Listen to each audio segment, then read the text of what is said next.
here in the top right-hand corner of the map, Daybreak, we have our red Terran player from StarTale. It is Hack. And his opponent in the lower left-hand corner, trying to even things up for LG Incredible Miracle. It is IM.YongHwa. He's our blue Protoss player. And PVT right away. Both these teams have, you know, very strong Protoss and Zerg components. The Terran is a little bit lacking out of these squads. Not lacking, but just not as well. No, I was going to say that. I was going to say that. Yes, I know there's 30 people like, why not MVP? No, MVP's amazing. I'm not taking anything away from him. I'm saying they're a little bit underrepresented. That's the word that I was really looking for. So. Oh, you were going to say MVP? I was going for Tiger. Oh, Tiger. Well, you know. But obviously, the Zergs are renowned for both these squads. The Protoss players are renowned. IM, like you mentioned, has both of the has both of the GSL Code S winners that have been Protoss. So they are they've got a pretty strong Protoss mechanic. Yeah, and I realized earlier. Well, Frank and I were just looking at Liquipedia to sort of you know, brush up on these teams, and LGIM has 10 GSL Code S champions among them. There's only 4 others, 5 if you count Polt's Super Tournament. So, right. And I do, by the way. I just want to put that out there. I was at your apartment when we watched Polt 4-0, that scrub MMA. That's right. And I called it because everyone thought MMA was just going to bash Polt into the ground. This was when MMA was like super duper on top of the world, like Prodigy. And Polt was just like, LOL, who's Polt? And then he 4-0'd him. But I also wanted him to 4-0 because it was right before the Code S Championships. And we were like, let's get this over with, you know, Super Tournament. Whatever. Let's watch this Code S final right after. But yeah, Polt obviously winning the Super Tournament is nothing to sneeze at or scoff at or shake any sort of sticks. That's right. Anything like that. You don't want to do anything at it. Right. Just don't do anything at the Super Tournament because it will retaliate. That's right. Well, interesting to note, YongHwa hasn't pulled off of gas at all. A lot of times when you see the gasless fast expand, Protoss players will oftentimes pull off of gas exactly at 50 so they can start their warp gate research and then decide to go into as fast as possible as a Nexus as they can. YongHwa not going to take that route, though, so we'll see how he follows this up. So someone did suggest that we just break up LGIM and put like Nesty and MVP on one side and everyone else on the other side. But that could work maybe for future seasons. If IM just wins everything forever, then I'm okay with that. Maybe we'll do that. We'll just arbitrarily split them up. Ooh, Engineering Bay block there is Hack maybe playing a bit into YongHwa's hands at the moment with that. Of course, it's not that big of an investment, don't get me wrong, but YongHwa had been saving up gas for a little while to get out early Stalkers and still continuing with gas production. So he'll be able to bring this down pretty quickly. It's, as you can see, not going to affect him all that bad. It's actually been a long time since I've seen a block like that against anything other than Zerg. Like, blocking even other Terrans with buildings just seems weird. Like, sometimes you'll park an SCV there or you know, if you're a Protoss player, park a probe.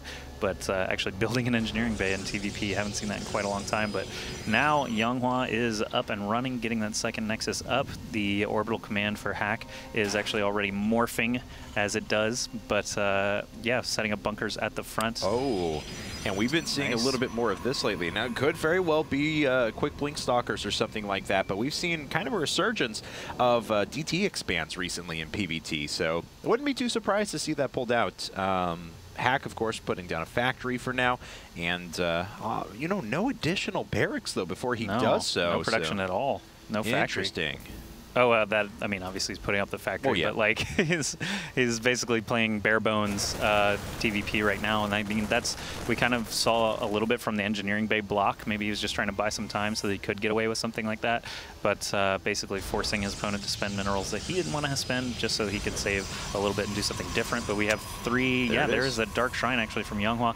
That's a little surprising because Hack was the more prepared one in the previous match when it came to cloaked units. Yes. I'm not sure if Hack, I mean, obviously shows preparedness in TVT, but quick Dark Shrines still don't see very often, so it's possible that Hack is not going to be able to be aware of this. He's also Hack doesn't really have amazing map control right now. Obviously, he's just got Marines parked at his own Zilnaga Tower. He's got very few units on the field at all. Engineering Bay, don't think he's built an. Oh, it's about halfway done now. So so actually, he could have turrets up by the time DTs are even close to his base. He could have turrets up at the front. He was actually rushing for quick siege mode as well. I'm going to point out maybe we're going to see that that former Nada style Marine tank Banshee play.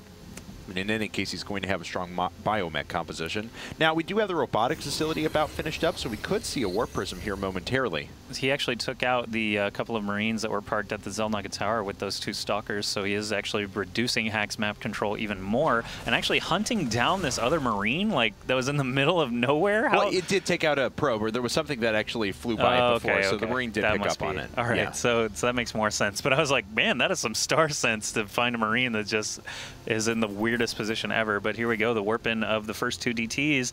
They're on their way to the natural there. There are no turrets up presently. There are, yes. Oh, what? There is? Yes. Oh, my goodness. So Hack is very well prepared for these cloaked units. He does have about 6 Marines parked in those bunkers, and YongHwa is going to have a tough time trying to slip past that. The turret's placed very well. That will provide detection over the entire mineral line as well. But YongHwa's not going to let up at the moment. As I was talking about before, he does have a Warp Prism coming up, so he will be able to start bringing those into the main. Of course, Hack is going to have to be more prepared now. If he had started with the Warp Prism, it probably would have been a little bit more successful, but Hack is going to be prepared with missile turrets. All right, Hack showing some good anti-cloak measures both in Game 1 and 2, so he is not going to fall for those invisible units, and the Warp Prism could actually change things here. YongHwa actually trying to be a little bit risky here. He's already shown his hand. He has DTs, obviously, and now he is actually going to try and continue with them. So if Hack has good coverage, which apparently he does, I mean, he's got a bunch of Marines parked there already, this Warp Prism is going to have a tough time making any progress. He is going to drop them just in the Fog of War. Scan drops, and the DTs go down. Only 2 Marines getting killed at all. More turrets are going to go up in response to not only the Warp Prism, but, you know, more detection for DTs. So Hack is covering his bases really well here. Hack is covering his bases, yes, but, you know, this also does a couple of things. Even though the DTs have largely been neutralized, and there's another scan. So he already had he already invested in the tech, so he's got to get use out of it some way. So he forces multiple scans out, he causes units to be moved out of position, he forces more missile turrets to be constructed. I'm not saying it was the most cost-efficient thing for him to do because he put a ton into DTs, but he's still trying to get some value out of it. Also, another side effect of putting up all these turrets is that this observer is going to have a little bit tougher time figuring things out. Yeah, there you go. 3 shots from a turret will actually take out an observer. Oh, good map coverage there from YongHwa, but really no need for it at the moment. He's got his opponent pinned in pretty well with the threat of DTs. He's also got a pylon above Hack's base and below Hack's base. So he's got good coverage in case he does spot an army moving out like this one. So he actually already has a Colossus out on the field as well. He's rolling all those upgrades to make them super duper good. And he's got the observer. Never mind. He had an observer tailing overhead of this this army of Hack. So if he just sticks around at this choke point, I think he's going to do himself a service by staying there, maybe getting a couple more sentries to try and keep these units at bay. Whoa, big drop actually in the main. Hack is actually probably going to get out of there totally fine. Only 2 Marines lost in that attack. I'm not sure what he actually managed to kill off, but that's, I mean, escaping with anything is usually good. Not many workers killed there, so actually still very, very even on that front.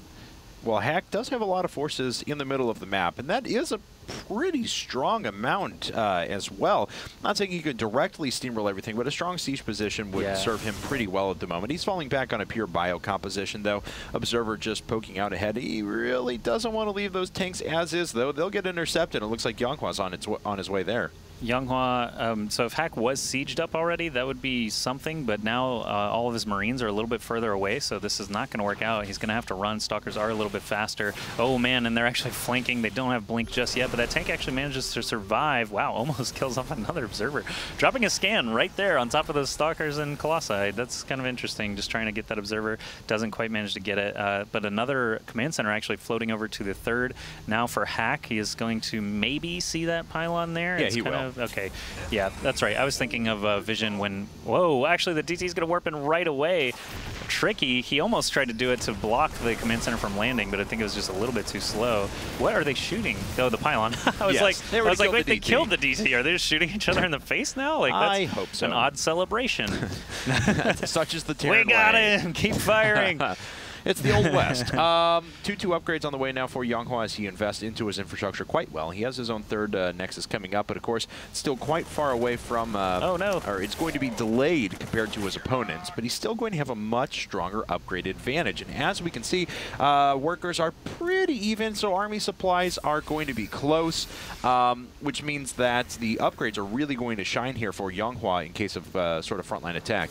Yeah, and Hack is actually getting a second engineering bay now to try and keep up with that. I mean, he does have his third base getting basically fully saturated. Now, YongHwa does have his Nexus coming up now as well. 2 more gateways being added on. Lots of upgrades still rolling. Charge for those Zealots, but now an armory coming up for Hack as well. This is basically just an upgrade, more of a passive poke here, poke there kind of game so far. But all these upgrades are going to continue rolling, and once they're at 3-3, I'm sure we'll see a lot more major collisions. That turret is up, and the DT is surrounded, but he's going to be able to carve through a lot of those. Look at the 9 kills on this DT already, 10 before actually being taken out. 11 workers killed so far for YongHwa. Nice little advantage eking out over time. Yeah, and now he's up by 18 workers, so he certainly has an economic advantage. He's sitting pretty well on 3 bases, could go up to a 4th here momentarily, and he's working his way towards max soon with very, very good upgrades, as we pointed out before. 2-2 just about to finish up, and you can see it's 150 seconds ahead of his opponent. With Chrono Boost, he'll actually be around finishing 3-3 by the time his opponent even finishes 2-2. Oh man, I'm getting anxious now. The Ghost Academy is coming up for Hack. Both players actually having plenty of time to build whatever they want here. Now we actually have an engagement. Tanks sieging up for Hack. They are going to be barely in range to start blasting down those stalkers, but obviously all the bio from Hack being very careful to stay out of that splash range. We do have that Ghost Academy's finished now, but so is the Templar Archive, so I wonder if YongHwa is going to switch away from Colossi right away, or if he's going to give it some time, see how effective the Colossi can be, and how many Vikings he can actually force out before switching over to High Templar. 2 more DTs getting warped into the very bottom right side of the map, so we'll see, oh, and some Zealots, so he's actually going for a lot of damage here. 3 Marines in a bunker. I don't know, that's probably not going to be able to hold up very well against this. No, the DTs are just too high DPS. Oh, if he gets a repair, though, it's not going to be too bad. But everything does get knocked down. So these SCVs all have to retreat. They have to get away. That was actually really good time as well for YongHwa because he was supply blocked very badly and accumulating a lot of resources, and he would have actually been in a pretty tough spot had the unit started to barrel his direction there right away. But with that being said, he's able to delay now. He finishes up Charge. He's got Storm on the way. Pretty much everything is looking good for him at the moment. That is still quite the force from Hack, and the inclusion of even a couple of tanks make this much more difficult to assault head on. Yeah, and the supplies are so even right now that when we do see this big engagement that's about to happen, we do have the scouting factory actually. Very nice touch there from Hack, so he knows exactly where YongHwa is marching through. When we do see this engagement, it's going to be entirely up to that positioning again. Charge lots obviously are going to try and run in and slaughter all these Marines, but the Vikings are going to be very important trying to pick off those Colossi, medevacs. There's actually a very low medevac count, so even Stim is going to be dangerous here. If we finally have the engagement, no force fields going down, Guardian shields up though.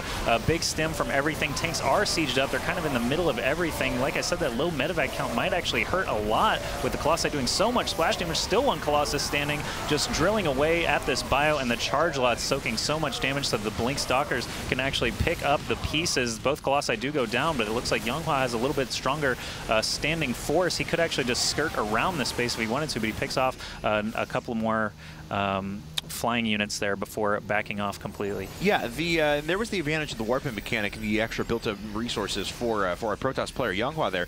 Because of the fact that he had a few resources banked and he was able to reinforce immediately into that fight, he actually had an additional about, 10 charge lots make their way in immediately afterwards. He would have actually been stomped flat by that Terran army. It was very strong, it was in great position, and Hack used it really effectively the whole way. But because of the warping, he's able to start fighting those back, and he's on even supply. And there is another warp prism actually in the air somewhere, so he can even continue to do some harassment while he has a little bit of an upper hand. Right now the supply has caught up already, but splitting attention like that is going to actually be really, really nice for him because Hack is not in a position really to be doing any drops, but YongHwa can have those DTs run in anytime, try and force some scans, try and force some units to be pulled back, and just let his main army run around and pillage whatever he wants, basically. Look at all these supply depots actually are fodder right now. That's a huge round of warp-ins for those Zealots, and they are just carving through these depots. Hack is going to have to respond to this with something. There he goes. And Ghost in the front line getting killed by Zealots. You never want to see that. Oh my goodness. A couple of Ghosts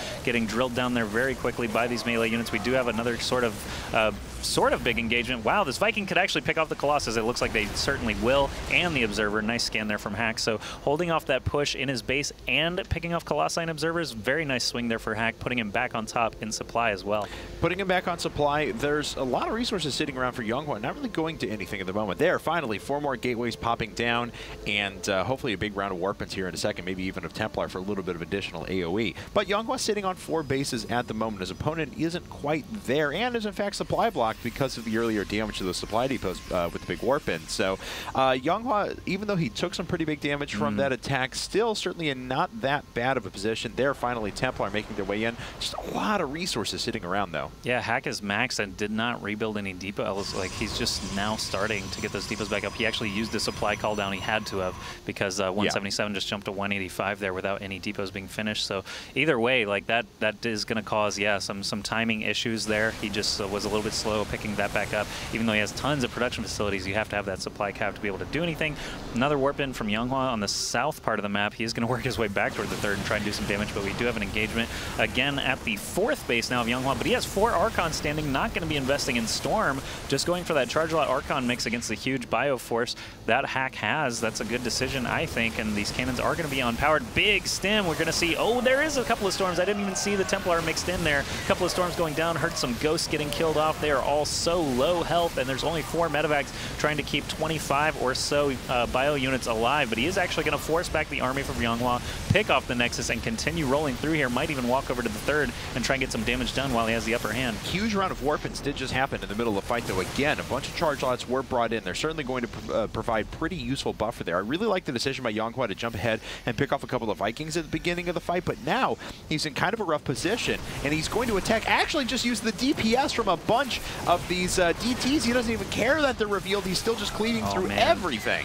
And now, yeah, the turret got killed off, so all the scans have to go down now. Lots of workers got killed by the looks of things. That was a lot of minerals and gas to actually put into a sort of counterattack there during that fight, and I really thought he was going to lose his third, but Hack actually delayed a bit, landing a couple of EMPs, not quite directly onto the Archons, getting their shields lowered a little bit though, but now... Oh, that's not good. Oh, man, so they're actually both sides getting lower and lower, but it looks like YongHwa definitely has the advantage. Seeing that many SCVs in a fight is something you never want to have as a Terran player, so this is looking grim now for Hack.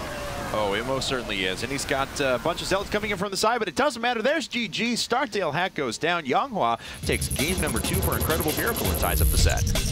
Interesting game there. I mean, there